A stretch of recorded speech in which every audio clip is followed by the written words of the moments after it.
শ্রমিক দিবস 1886 সালে শ্রমিকদের শ্রমের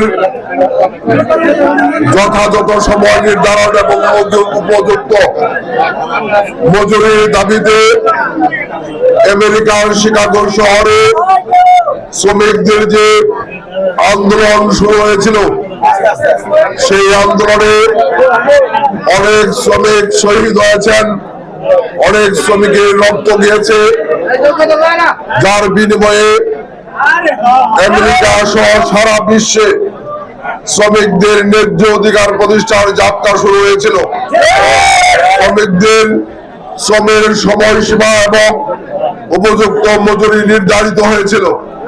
সেই থেকে এই দিবসটিকে শ্রমিকদের সেই শহীদের আত্মার প্রতি শ্রদ্ধা জানিয়ে একই সাথে শ্রমিকদের অধিকার প্রতিষ্ঠার যে স্বীকৃতি, সেটির প্রতি শ্রদ্ধা জানিয়ে সারা বিশ্বে এই দিনে আন্তর্জাতিক শ্রমিক দিবস পালিত হয়, যার অংশ হিসেবে আজকে জামালপুরে বাংলাদেশ জাতীয় শ্রমিক দল সহ বিভিন্ন শ্রমিক সংগঠনের নেতৃত্বে ফৌজদারি চত্বরে সমবেত হয়েছে জামালপুরের শ্রমিকরা।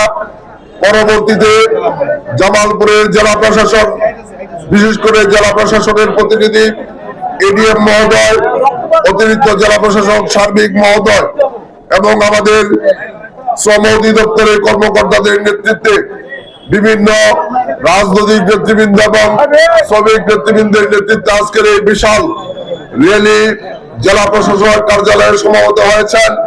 সকলকে আন্তরিকভাবে ধন্যবাদ, কৃতজ্ঞতা জানাচ্ছি।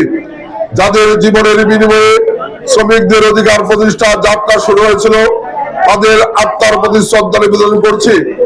যাদের জীব রক্ত গিয়েছে, তাদের প্রতি সমবেদনা জ্ঞাপন করছি। সেই সাথে দৃঢ়তার সঙ্গে ঘোষণা করতে চাই, শ্রমিকদের মাথার ঘাম শুকানোর আগে শ্রমিকদের ন্যায্য মজুরি নিশ্চিত করতে হবে। আমরা বিশ্বাস করি আজকে বর্তমান ক্ষমতাসীন দল বাংলাদেশ জাতীয় দলের বিএনপির নেতৃত্বাধীন সরকার দীর্ঘ 17 বছর বিভিন্ন পেশা শ্রেণীর মানুষের অধিকার প্রতিষ্ঠার সংগ্রাম রাজপথে করেছে। শ্রমিকদের অধিকার প্রতিষ্ঠার সংগ্রাম রাজপথে করেছে। আমার বিশ্বাস বিএনপি মাননীয় চেয়ারম্যান, বর্তমান মাননীয় প্রধানমন্ত্রী তারেক রহমানের নেতৃত্বে শ্রমিকদের অধিকার প্রতিষ্ঠা হবে, তাদের যথাযথ মজুরি এবং তাদের কাজের সময়সীমা নির্ধারণ করার সহ শ্রমিকদের